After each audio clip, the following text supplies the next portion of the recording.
আজকে দুপুর প্রায় 3টা নাগাদ একটা খবর আসে যে পলাশ মিয়া নামে একটা লোক অবৈধভাবে এখানে খেরেনজুরি শিমুলতলাতে একটা বাড়িতে বসবাস করছে এবং সে কোনো একটা ক্রেশারে কাজ করছে দীর্ঘদিন ধরে।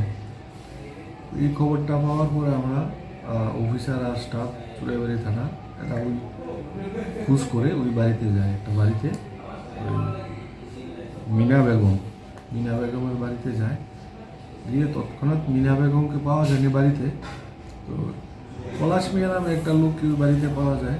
তো জিজ্ঞাসাবাদে ওই অফিসার থানার অফিসার জানতে পারে যে পলাশ মিয়া তার বয়স হচ্ছে গিয়ে 26 বছর, বাবার নাম পটু মিয়া, বাড়ি হচ্ছে ভাতগাঁও, মৌলভীবাজার, থানা হচ্ছে কুলাউড়া, বাংলাদেশ, ওইখানের বাসিন্দা। সে জিজ্ঞাসাবাদে সে আরও বলে যে প্রায় 5 মাস আগে সে ইন্ডিয়ান টেরিটরিতে অবৈধভাবে প্রবেশ করছে। তো থানার অফিসার যখন ওর কাছে পাসপোর্ট চায় তো পাসপোর্ট কিছু দেখাতে পারেনি, এখানে কিভাবে থাকছে কোনো সদুত্তর দিতে পারেনি। তো আমরা পাসপোর্ট অ্যাক্টে ওকে অ্যারেস্ট করি এবং তার বিরুদ্ধে একটা মামলা রেজিস্টার করি। যেহেতু মিনা বেগম জানা সত্ত্বেও এই বাংলাদেশি লোকটাকে তার বাড়িতে প্রশ্রয় দিয়েছে,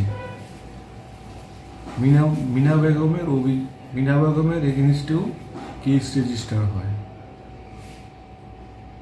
তো এই কেসটা তদন্ত চলছে।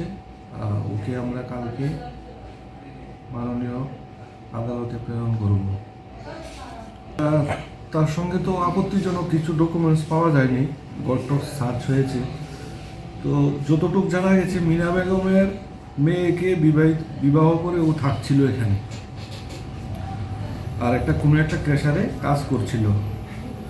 এলাকাবাসী সম্বন্ধে আমার বার্তাটা হচ্ছে এরকম, আপনারা সাবধান হয়ে যান। এর আগেও আমরা ফুলবাড়ি থেকে একটা বাংলাদেশি মহিলাকে অ্যারেস্ট করেছি এবং জেলে পাঠিয়েছি। ওকেও আজকে অ্যারেস্ট করেছি, জেলে পাঠাবো।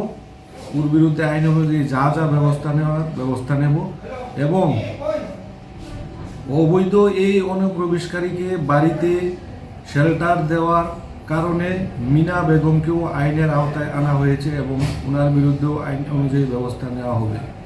এলাকাবাসীদের সম্বন্ধে আমার বক্তব্য থাকবে, ওয়ার্নিং থাকবে, এইসব কাজ করা থেকে বিরত থাকুন। কোনো বাংলাদেশি অনুপ্রবেশকারীকে প্রশ্রয় দেবেন না, এর খেসারত আপনাদেরকে দিতে হবে। এরা কোত্থেকে আসলো, এলাকা থাকছে, হঠাৎ কোনো একটা দিন বড় ধরনের ক্রাইম করে আবার বাংলাদেশে চলে যাবে, তার খেসারত কিন্তু আপনাদের দিতে হবে।